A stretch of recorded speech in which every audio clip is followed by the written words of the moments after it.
નમસ્કાર દર્શક મિત્રો, કરુણા ટોક્સમાં આપનું સ્વાગત છે. વંદે ગોમાતરમ. દોસ્તો, હજી તો મે મહિનાનું બીજું અઠવાડિયું શરૂ થયું છે. ત્યાં સૌરાષ્ટ્ર, ગુજરાત અને આખા દેશમાં તાપમાન માજા મૂકી રહ્યું છે. રાજકોટનો આંકડો હજી ગઈકાલનો છે 44.3 ડિગ્રી ટેમ્પરેચર, મેક્સિમમ ટેમ્પરેચર 44.3. હજી તો દોઢેક મહિનો આ પરિસ્થિતિ રહેવાની છે. ચોમાસું આવતા હજી લગભગ 1.5 મહિનો લાગશે અને ચોમાસા પછી પણ તરત જ ક્યાં ગરમી જતી હોય છે, પછી થોડી વધતી હોય છે. તો તાપમાન સતત વધતું જાય છે. આવા સંજોગોમાં આપણે શું કરી શકીએ? લાંબા ગાળાની યોજના તો ઘણી છે કે જેમ કે વૃક્ષારોપણ, આ તે વગેરે વગેરે, પણ અત્યારે તાત્કાલિક ગરમીથી રાહત મેળવવા લોકો ઠંડા પીણા પીતા હોય છે, ઠંડી વસ્તુ ખાતા હોય છે. તો મોટે ભાગે અત્યારે તો શું છે, બજારમાંથી લોકો પીણા લઈ આવે, કોલા લઈ આવે, ઘરમાં ફ્રીજમાં રાખે, ફ્રીજનું કુલરનું પાણી પીએ. પણ હવે આ તો રસ્તો નથી. આપણા દેશી પીણા એટલા સરસ હોય છે, જે ઘર બનાવટના પીણા હોય છે, નુકસાન ના કરે ને ઉલટાનો ફાયદો કરે. તો આવા દેશી પીણા, દેશી વસ્તુઓ વિશે વાત કરવા માટે જાણીતા પર્યાવરણવિદ અને નવરંગ નેચર ક્લબના સ્થાપક વીડી બાલા સાહેબ અત્યારે મારી સાથે સ્ટુડિયોમાં ઉપસ્થિત છે. સાહેબ, આપનું સ્વાગત છે. નમસ્તે. નમસ્તે. નમસ્તે. નમસ્તે સાહેબ, સૌથી પહેલાં તો અત્યારે 44.3 ગઈકાલનો આંકડો છે, આ સિઝનનું સૌથી ઊંચું. રાજકોટમાં જો આ પરિસ્થિતિ હોય તો કચ્છના રણમાં, નાના રણમાં, ધ્રાંગધ્રા, હળવદ અને બનાસકાંઠા, સાબરકાંઠા, રાજસ્થાન અને દેશના બીજા ભાગો કઈ પરિસ્થિતિ થઈ શકે? ખાસ કરીને થોડુંક ટેમ્પરેચર ઉપર પહેલાં વાત કરીને પછી આપણે પીણાની વાત ઉપર આવીએ. દર વખતે રાજકોટમાં 44-45 ને ટચ થઈ જાય છે. તો હજી ક્યાં આપણે જવાના છીએ, ક્યાં જઈ રહ્યા છીએ, અથવા તો પાછા વળવા માટે શું કરવું? ખાસ તો પેલું એ છે કે આપણે ઊભું કર્યું છે. 30 વર્ષ પહેલા મારી પાસે દર વર્ષના આંકડા છે ગરમીના. અચ્છા. તો 30-35 વર્ષ પહેલા 38 ડિગ્રી તાપમાન થાય ને એટલે બધાય દેકારો કરવા માંડતા. હવે અત્યારે 44 થઈ ગઈ છે. એટલે હવે આપણને કુદરત એમ કહેવા માંગે છે કે તમે લીલોતરીમાં વધારો કરો, મોટા ઝાડ શક્ય હોય ત્યાં મોટા ઝાડ વાવો, શક્ય ન હોય ત્યાં નાના ઝાડ વાવો, અને એ શક્ય ન હોય તો કુંડામાં કાંઈક ને કાંઈક તમે ઉછેરતા થાવ. પછી બીજું એવું છે કે ખાલી એક નહીં ગરમીથી, પણ ધરતીમાં પાણી આપણે ઉતારવું જોઈએ તો તળ ઊંચા આવે અને તોય ગરમી ઓછી થાય. એટલે એવા પ્રયત્નો આપણે ખાસ કરવા જોઈએ. એના માટેના ચોમાસામાં ઘણા બધા રસ્તાઓ અમે નવરંગ નેચર ક્લબના માધ્યમથી કરીએ છીએ. ગામડે કલમી ફળાવ રોપાનું વિતરણ હોય રાહત દરે, શહેરની અંદર ફૂલછોડનું રાહત દરે વિતરણ હોય. એટલે આ આપણે કરવા જેવું કામ છે. બરાબર. અચ્છા સાહેબ, હવે આપણે મૂળ ઠંડક કરવા માટેની વાત ઉપર આવીએ, પીણાની. તો અત્યારે લોકો શું કરે છે, બજારમાંથી મોટા મોટા બાટલા લઈ આવે, ફ્રીજમાં રાખી દે અને એ કેમિકલ વાળું, આપણે બધું જાણીએ છીએ, પ્રિઝર્વેટિવ વાળું. દેશી પીણા એક સમયે આપણે પીતા હતા, તો એ કયા કયા હોઈ શકે? આ ઋતુમાં કયા પીણા આપણે લેવા જોઈએ અને કેવી રીતે બનાવી શકાય? ખાસ તો પીણામાં છે ને, આપણે ત્યાં વર્ષો પહેલા આપણા પૂર્વજો આમલવાણું, ખાટી આંબલી જે હોય ને, એ અત્યારે ફૂલ પાકી હોય, કુદરતે આપણને તૈયાર કરી દીધી છે. તમે જો પીવો તો હું તમારા માટે આ ફળ તૈયાર કરી દઉં. ખાટી આંબલીની ઉપરની છાલ કાઢી અને સાંજે પલાળી દો અને પછી આખી રાત રહીએ અને દેશી ગોળની અંદર એને ઓગાળી નાખો. પછી ગળણીથી ગાળી અને અઠવાડિયામાં 2 વખત 1 ગ્લાસ પીવો ને તો એવી ઠંડક રહીએ, શરીરમાં પિત્ત નો રહીએ, તજા ગરમી વહી જાય અને ઠંડક આપે. એટલે અમે દર વર્ષે આંબલીનું શરબત લોકોને ખૂબ પીવડાવી. બરાબર. અને જૈન સમાજમાં તો હજી પીવાય. એક બહુ સારી નિશાની છે કે ભાઈ આંબલવાણું હજી એને જીવતું રાખ્યું છે. એટલે આપના માધ્યમથી હું બધાને વિનંતી કરું કે ભાઈ આંબલવાણું હાવ હેલી વસ્તુ છે, ઘીરે બને છે, અને તમે ઘરના સભ્યો પીશો ને તો એક મોટી સેવા ઈ થવાની છે કે તમારી ઘીરે કોઈ આવે એને પીવડાવો, તમારા હગાવાલામાં તમે પ્રચાર કરો. આ ધીમો ધીમો પ્રચાર બહુ કરવા જેવો છે. અને આંબલી હશે ને તો હેલું છે. અને હું તો એમ કહું કે દર વર્ષે 2-3 આંબલી ગામમાં વવાય નવી, કેમ કે ખાટી આંબલીનું આયુષ્ય છે 350 વર્ષ. અચ્છા. 350 વર્ષ જે જીવતું એવું ઝાડ. પેલા રાજાશાહીમાં ખૂબ વવાતી, રાજાઓ વવડાવતા. આંબલીનું ઓછું પ્રમાણ થઈ ગયું છે. એટલે ખાટી આંબલી આપણે વાવીએ, વાડી હોય ગામમાં ક્યાંક 1-2 વાવી દઈએ તો ખાટી આંબલીનું શરબત બહુ જ સારું. બરાબર. બીજું આવે બિલ્લાનું શરબત. બહુ જ સારું ઠંડક આપતા બિલ્લા. અને આ એની અંદર તો છે ને બિલ્લામાં તો બહુ સરસ થાય, સાકર ઓગાળી નાખો, ખાંડનો વપરાશ ના પડું, ખાંડ ઓછી કરી નાખો. હવે એ જો ખાંડનું શરબત બિલ્લા સાથેનું કરે ને તો એટલું બધું ઠંડક આપે. અને બિલીઓ ઈ બાને આપણે વાવશું કે બાલો શંકરનું મંદિર છે 2 બિલી વાવી દઈ, બીજા ભગવાનનું મંદિર છે 2 બિલી વાવી દઈ. તો અમે બિલીના રોપા લોકોને ખૂબ આપીએ છીએ. થોડીક વાર પહેલા જ એક ડોક્ટર સાહેબનો મને ફોન હતો કે મારે બિલ્લા જોઈ છે, એ કે બહુ જ ગુણકારી છે. તો આવા બિલ્લાના શરબત ગીરી શરબત થઈ શકે. તમારે બજારમાંથી વેચાતી હું તો કહું લેવા જ ન જોઈ, એના શીશા ભરીને મૂકી દો તો 1 મહિનો કાંઈ ન થાય. બરાબર.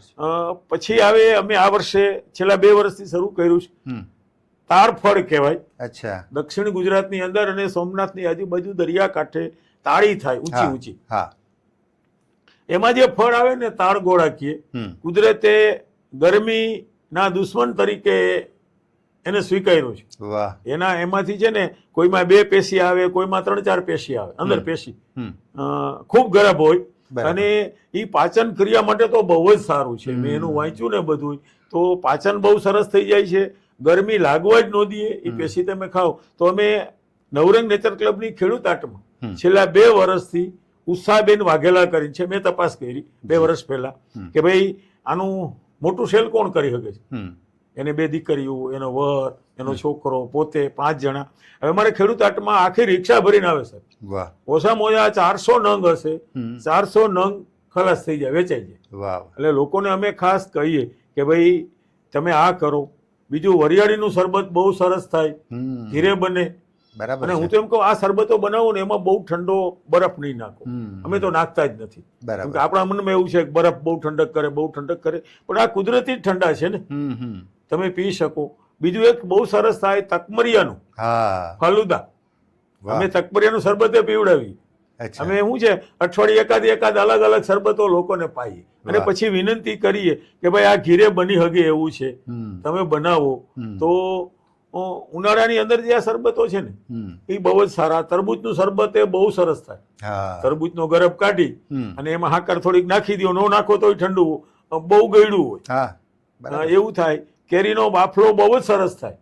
કેરી બાફી નાખો અને ક્રશ કરીને એનો જો રસ પીએ ને, કાચી કેરી હોય તો આ કુદરતે ઉનાળામાં છે ને આપણી કાળજી માટે, ખાસ તો માણાની કાળજી માટે ભગવાને ખૂબ બનાવ્યા કે ભાઈ તમે ગરમી જે ઉનાળામાં હોય જ, ગરમી આટલી નથી હોતી, પણ હમણાં તો શું થાય છે કે મોટા શહેરની અંદર અથવા બધે ગરમી એટલે વધી છે. બીજી હું આપણા માધ્યમથી વાત લોકોને કરું કે ઠંડા પ્રદેશો જ્યાં છે ને ત્યાં કાચનો વપરાશ બહુ વધે.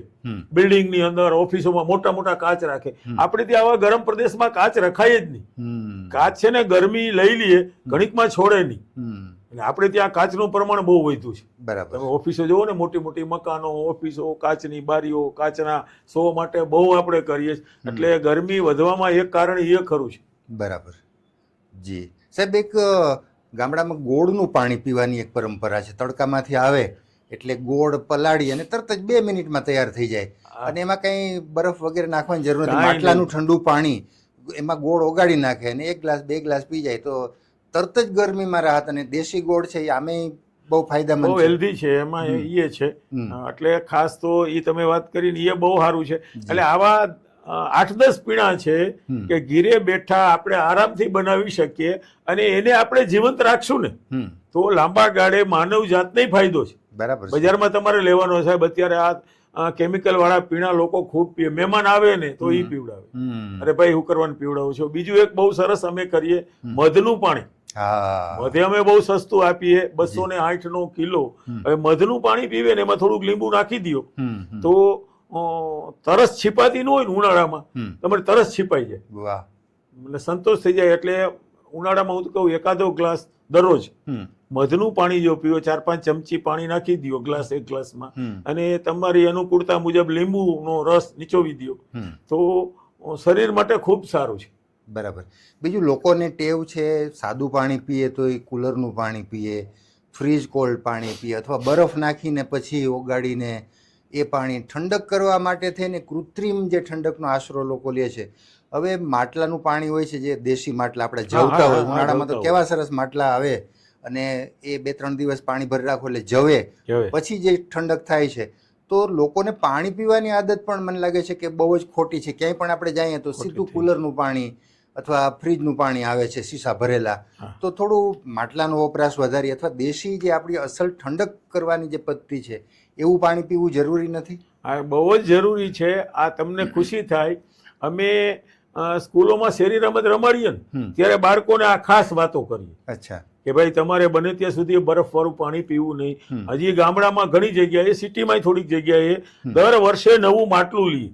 ઉનાળાની શરૂઆત પહેલા એ તાજું માટલું હોય ને નવું દર વર્ષનું, એ જવે બહુ નીચે પાણી, એટલે એ કુદરતી ઠંડક થઈ જાય અને એટલી ઠંડક આપણા શરીર માટે બરાબર છે.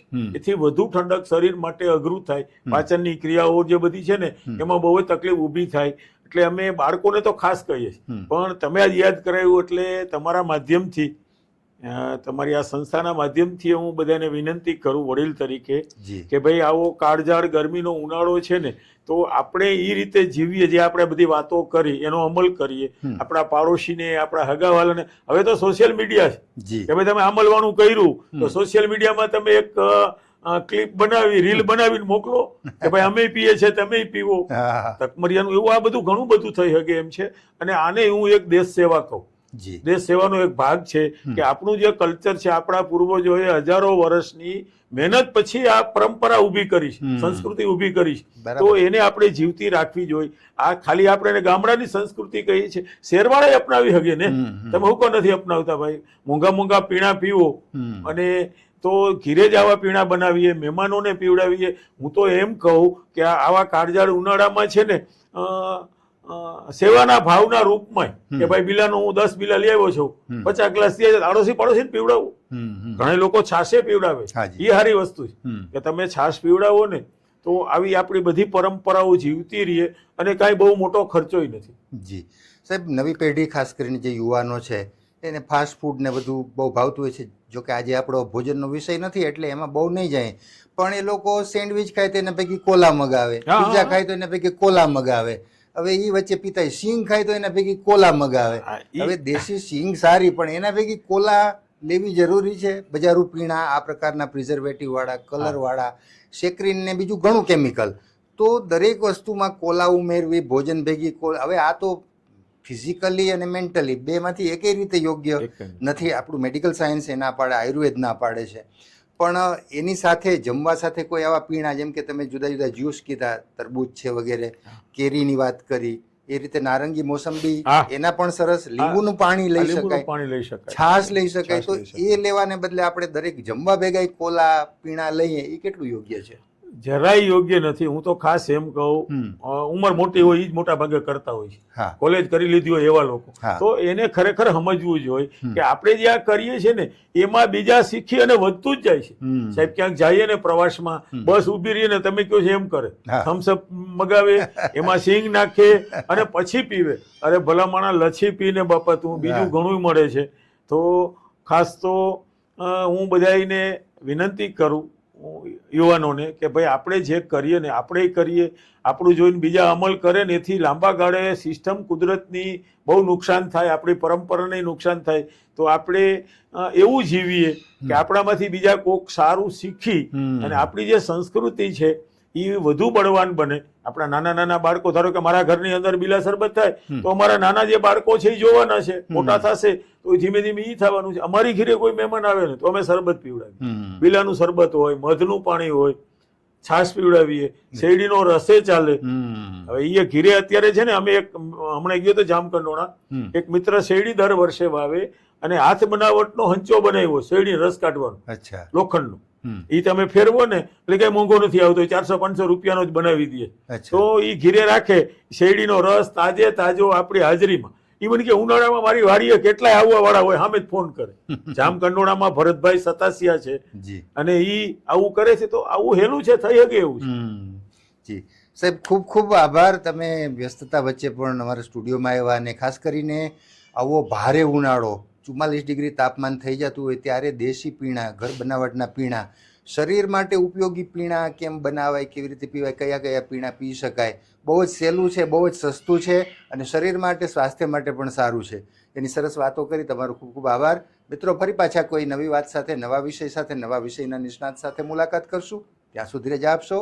નમસ્કાર.